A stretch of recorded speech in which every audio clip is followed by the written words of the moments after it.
한 어머니가 자녀와 한 10년 넘게 관계가 끊어졌어요. 딸을 위해서 설득도 해보고 노력도 해봤습니다. 때로는 눈물 어린 기도로 하나님 앞에 호소도 해보았습니다. 결국 모든 것이 이루어지지를 않았어요. 그래서 이 어머니는 이제 기도의 방향을 바꾸게 된 것입니다. 그전까지만 해도 자녀의 마음을 바꿔달라고 했어요. 그런데 이제는 하나님과의 이 관계의 짐을 내가 내려놓겠습니다. 이렇게 기도를 한 거예요. 그 후에 그녀는 더 이상 조급하게 자기 딸에게 연락을 하지 않았고 자녀를 오직 하나님께 맡기기 시작을 했습니다. 몇 년이 지났습니다. 명절이 다가왔는데 한 통의 전화가 왔어요. 엄마, 그냥 보고 싶어서 전화했어요. 이 성도는 울며 말했습니다. 내가 붙잡을 때에는 절대로 풀리지가 않았는데 하나님께 맡기니 하나님의 관계를 움직이셨다는 겁니다. 관계의 짐은 우리가 인간이 해결하기 가장 어려운 영역이기도 합니다. 그래서 하나님은 관계의 중보자가 되어주시는 겁니다. 오늘 우리가 시편 55편에 이 보면은 이것은 다윗의 시예요. 다윗은 사울에게 쫓기게 되었고 뿐만 아니고 자기 측근의 모든 장수들이 배신을 합니다. 뿐만 아니고 가족들도 원수가 되어버리고 쫓기는 몸이 되었어요. 그때 다윗의 고백이 바로 22편에 내 짐을 여호와께 맡기라. 그러면을 붙드시고 의인의 요동함을 허락지 아니하시리로다. 여러분, 우리의 일상, 우리는 각자의 인생에서 누구나 무거운 짐을 지고 살아갑니다. 때로는 가족의 문제가 크다는 짐이 되고 경제적인 어려움 때문에 그것이 무거운 짐이 될 수가 있습니다. 미래에 대한 불안도 내게는 짐이었습니다. 인간관계의 상처도 내게 짐으로 다가왔습니다. 이 모든 것을 내가 혼자 감당하기는 너무나도 힘겨운 것이죠. 이런 생각 때문에 내 마음이 언제나 눌릴 때가 있다는 거예요. 그럴 때 우리는 종종 하나님을 멀리 계신 하나님으로 느껴지기 시작합니다. 하지만 성경은 오늘 분명히 말씀을 합니다. 하나님은 우리의 짐을 보시고 우리의 아픔을 함께 느끼시는 분이라고요. 오늘 우리는 이 말씀을 통해 하나님이 얼마나 강하시며 또한 우리를 얼마나 귀하게 여기시는지 살펴보려고 합니다. 첫 번째로 하나님은 우리의 짐을 지실 만큼 강하시다는 거예요. 우리의 인생의 짐을 견디기 힘들 정도로 너무 크게 느낄 때가 있습니다. 그럴 때 우리는 하나님도 이것은 못하실 거야 하면서 부정적인 생각을 합니다. 내 문제가 너무 복잡하고 너무 오래됐어 하면서 포기를 합니다. 여러분, 창세기 19장 18장 9절 이하에 보면은 하나님께서요 아브라함에게 아들을 주시겠다고 약속을 했을 때에 사라가 장막 뒤에서 그 말 듣고 웃었습니다. 내가 늙거늘 어찌 낙이 있으리요? 이것은 하나님을 부정한 것이 아니에요. 현실적으로 불가능하다고 판단을 한 것입니다. 인간적인 계산은 언제나 하나님의 능력을 제한하기 때문입니다. 그러나 하나님은 선언하십니다. 여호와께 능하지 못한 일이 있겠느냐? 창세기 18장 14절에 말씀입니다. 그렇습니다.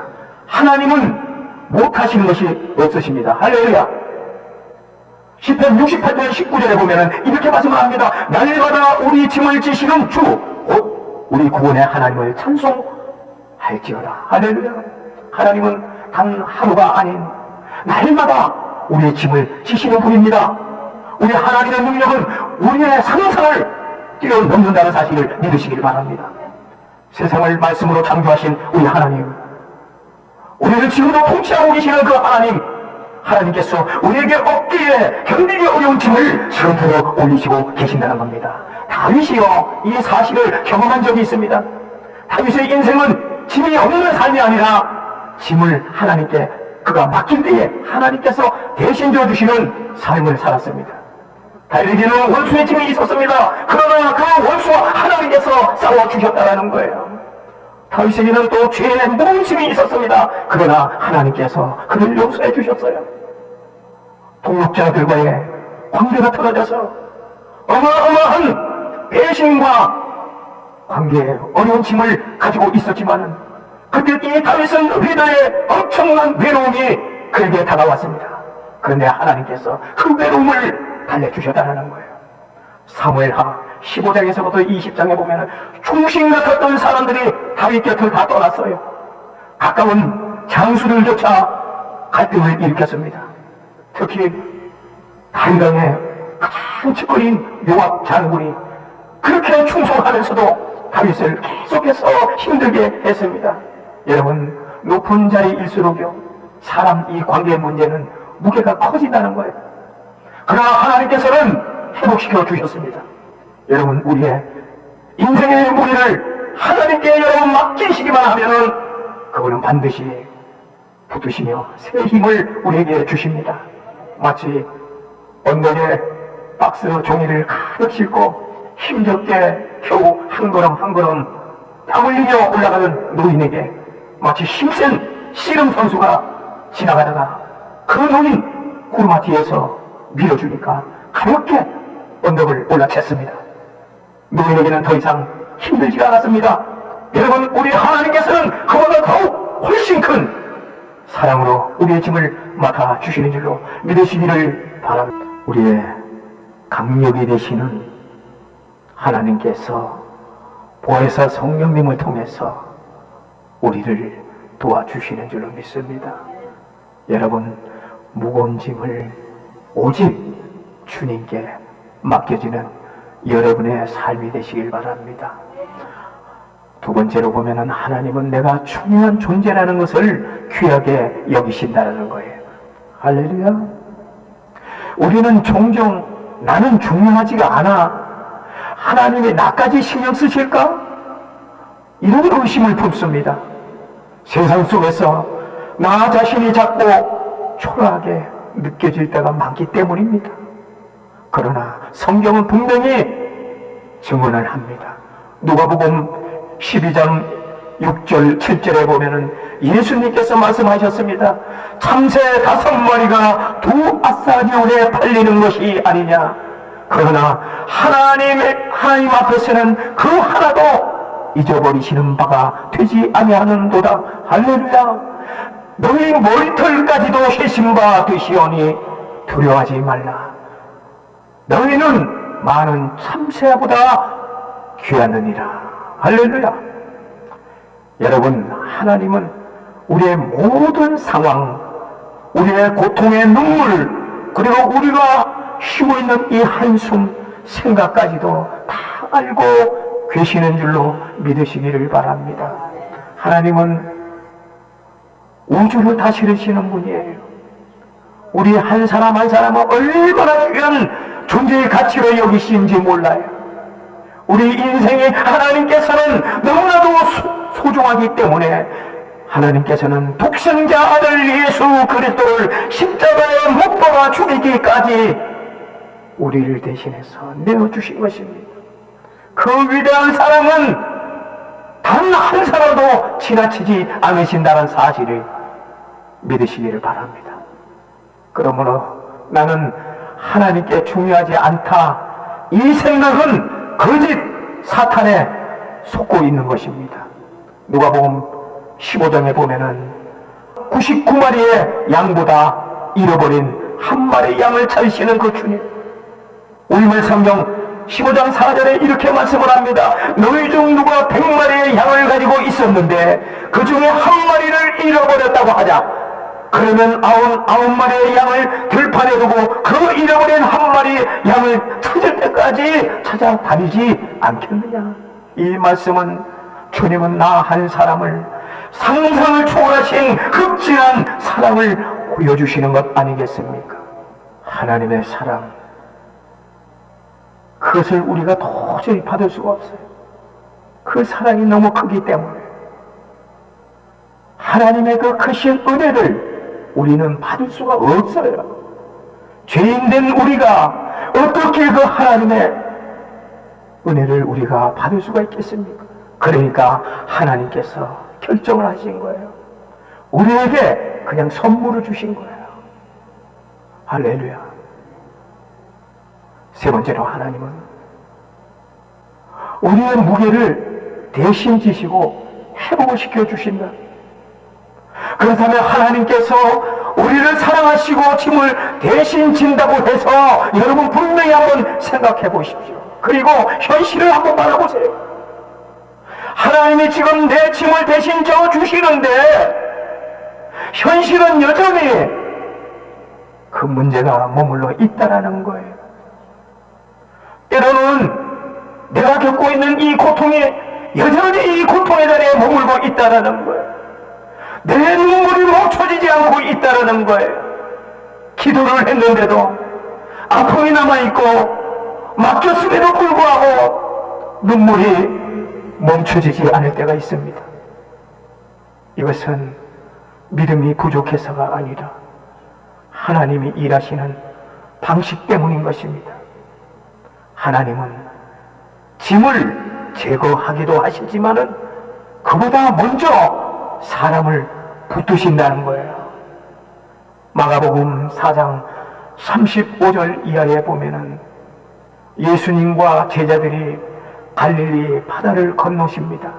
그런데 예수님과 함께 탄 그 제자들이 큰 폭풍을 만났습니다. 죽을 지경이었습니다. 제자들은 큰 공포를 느꼈습니다. 그런데 예수님께서 먼저 풍랑을 멈추지 않으셨습니다. 왜 그랬을까요? 예수님은 배 안에 계셨기 때문입니다. 여러분, 폭풍 제거보다도 임재가 먼저라는 사실입니다. 제자의 믿음을 북두신 것입니다. 그리고 나중에 바람을 잠잠케 하신다는 거예요. 한 성도가 큰 질병에 걸렸어요. 철강이었습니다. 기도를 했는데 병은 낫지를 않았습니다. 그러나 시간이 지나면서 이 성도는 이렇게 고백을 합니다. 병은 아직까지 있지만은 내 신앙이 무너질 줄 알았는데 무너지지 않아서 감사합니다. 하나님 먼저 제 마음을 붙들어 주셔서 감사합니다. 병이 사라진 순간보다 두려움이 사라진 순간이 하나님의 역사였습니다. 할렐루야. 우리는 고통이 사라지기를 원했습니다. 그러나 하나님은 먼저 우리가 하나님과의 관계가 무너지지 않도록 붙잡아 주시는 줄로 믿으시길 바랍니다. 죽도록 고통으로 몰아넣은 이 사울, 금방 제거해 주시면은 얼마나 좋겠습니까? 그러나 하나님께서는 즉시 사울을 제거하지 않았습니다. 욥기서에 보면은 욥은 하루아침에 재산과 자녀와 또한 해결할 수 없는 무거운 질병을 짊어졌습니다. 그에게는 커다란 고통이 계속되었습니다.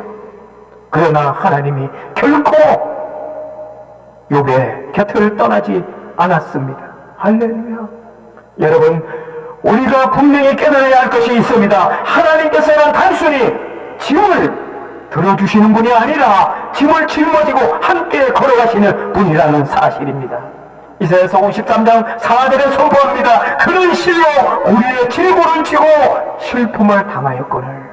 이 말씀이 가르치는 분이 바로 우리 주 예수 그리스도인 것입니다. 예수님은 십자가에서 우리의 모든 죄 그리고 우리의 수치, 고통, 불안을 대신 져주셨습니다. 그분은 무거운 이 십자가를 짊어지시면서 바로 우리의 삶 속에 짐까지 함께 감당해 주셨습니다. 그래서 우리 주 예수 그리스도께서는 의지하라고 하는 거예요. 우리를 신뢰하라고 하는 거예요. 그분 안에 우리는 진정한 쉼과 진정한 안식을 얻습니다. 마태복음 11장 28절, 우리가 너무나도 잘 아는 성경 구절입니다. 수고하고 무거운 짐진 자들아 다 내게로 오라. 내가 너희를 쉬게 하리라. 내가 너희를 쉬게 하리라는 거예요. 예수 그리스도 안에 진정한 쉼이 있습니다. 무거운 짐이 풀어지면은 여러분 쉼을 얻게 되는 것이죠. 사랑하는 성도 여러분, 하나님은 강하신 분이에요. 세상을 지으신 그분이 바로 전능하신 분, 오늘도 여러분 한 사람 한 사람의 짐을 보시고 그 무게를 대신 지고 계십니다. 그것을 믿음으로 저와 여러분이 확신해야 될 줄로 믿습니다. 그리고 하나님은 여러분을 귀히 여기신다는 거예요. 우리의 존재 자체, 그것이 하나님께 소중했기 때문에 예수 그리스도를 이 땅에 보내셔서 그 사랑을 확증해 주셨습니다. 로마서 5장 8절에 보면 우리가 아직 죄인 되었을 때에 그리스도께서 우리를 위해 죽으심으로 하나님께서는 우리에 대한 그분의 사랑을 나타내셨습니다. 그러므로 인생의 무게가 우리를 짓눌릴 때 그 짐을 여러분 버티지 마시기 바랍니다. 예수님께 맡겨야 할 것입니다. 그 안에서 우리는 비로소 자유를 얻고 평화를 누리게 되는 것입니다. 수고하고 무거운 짐진 자들아 다 내게로 오라. 내가 너희를 쉬게 하리라. 여러분, 이 주님의 약속은 오늘 우리의 삶에서도 여전히 유효하다는 것을 믿으시길 바랍니다. 예수님께서는 지금 이 시간에도 우리의 눈물 겨운 무거운 짐을 대신 지시며 우리를 회복시켜 주십니다. 그분을 절대적으로 신뢰하시고 견딜 수 없는 이 짐을 맡겨서 쉼과 따뜻한 평화를 누리시기를 주님의 이름으로 축복합니다.